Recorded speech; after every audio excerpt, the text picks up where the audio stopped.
bookkeeper route started in the Fraser area of Memphis, Tennessee. The more papers you delivered, the more money you could earn, and the only way to increase this income would be to have a motorcycle. I liked the small Honda, the one my friend Dennis had. Dennis could deliver over 200 papers, finishing early and making more money than me. I knew my dad would never allow it. He was very clear. I was not even allowed to ride a motorcycle, let alone operate one. This was before helmet laws were introduced in our city. My father had been a medic in the Army and had later worked as an ambulance driver. He had seen too many injuries and deaths from motorcycles to allow his sons to ride them. I knew enough to let it go. I met Dennis that morning at the gas station, and he said he would come over to help me finish my route. We would then go back to his house and sleep for a couple of hours before going out to enjoy our summer break from school. It was July 15th, 1965, the day before my dad's 46th birthday. I was tired that morning and was looking forward to finishing my route and getting a little sleep at Dennis's house. I heard the sound of his motorcycle coming down the road. "Hey, hand me some papers," he shouted. I gratefully passed over my last ones for the remaining houses. In no time, all the newspapers were delivered, and Dennis came back to meet me. "I'll follow you home," I said, knowing he would get back to his house faster than I would. "Why don't you just leave your bike here and hop on the back?" he suggested matter-of-factly. This made sense. It would be so much quicker, I reasoned. But all of a sudden I heard my dad's voice in my head. "Son, I don't want you riding motorcycles." What should I do? I thought. I stifled a yawn. I was exhausted. Desire for sleep won out. I ignored my conscience and disobeyed my dad.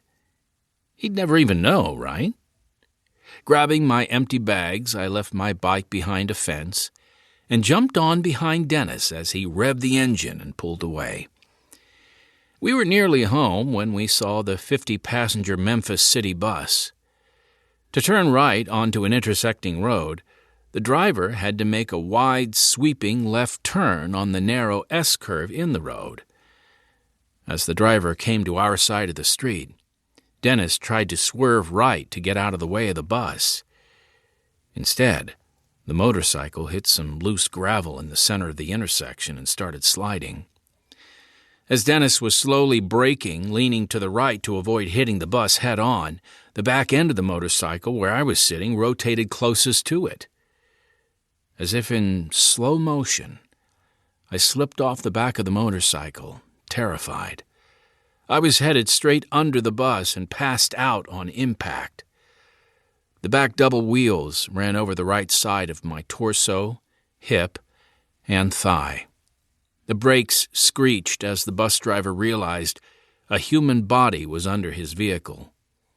Because the driver thought the wheels were still on top of me, he reversed the bus, running back over my leg, tearing up my body as the weight of the wheels crushed my right leg from knee to pelvis. Dennis escaped uninjured. As I regained consciousness, I was lying on the street next to the back wheels of the bus, people standing over me. The first thing I remember was the sound of Dennis's mother's voice. We were only a few hundred yards from Dennis's home. "He's dead! He's dead!" she screamed. I remember thinking, I can't be dead. If I can think. At the same time, I was crying out in pain, losing a lot of blood. I just wanted someone to lift my head up off the ground so I could see what had happened to me. When eventually someone did lift my head, I passed out from shock at what I saw. An ambulance arrived, and I was rushed to the hospital. My dad worked nights for a trucking company, and my mother had been waiting for the very bus that ran over me.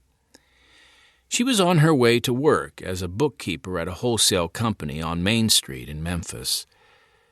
When the bus did not arrive, she had walked back home and asked my older brother David to drive her to work. Later, it was David who took the call from the hospital and contacted Mom and Dad to tell them what had happened.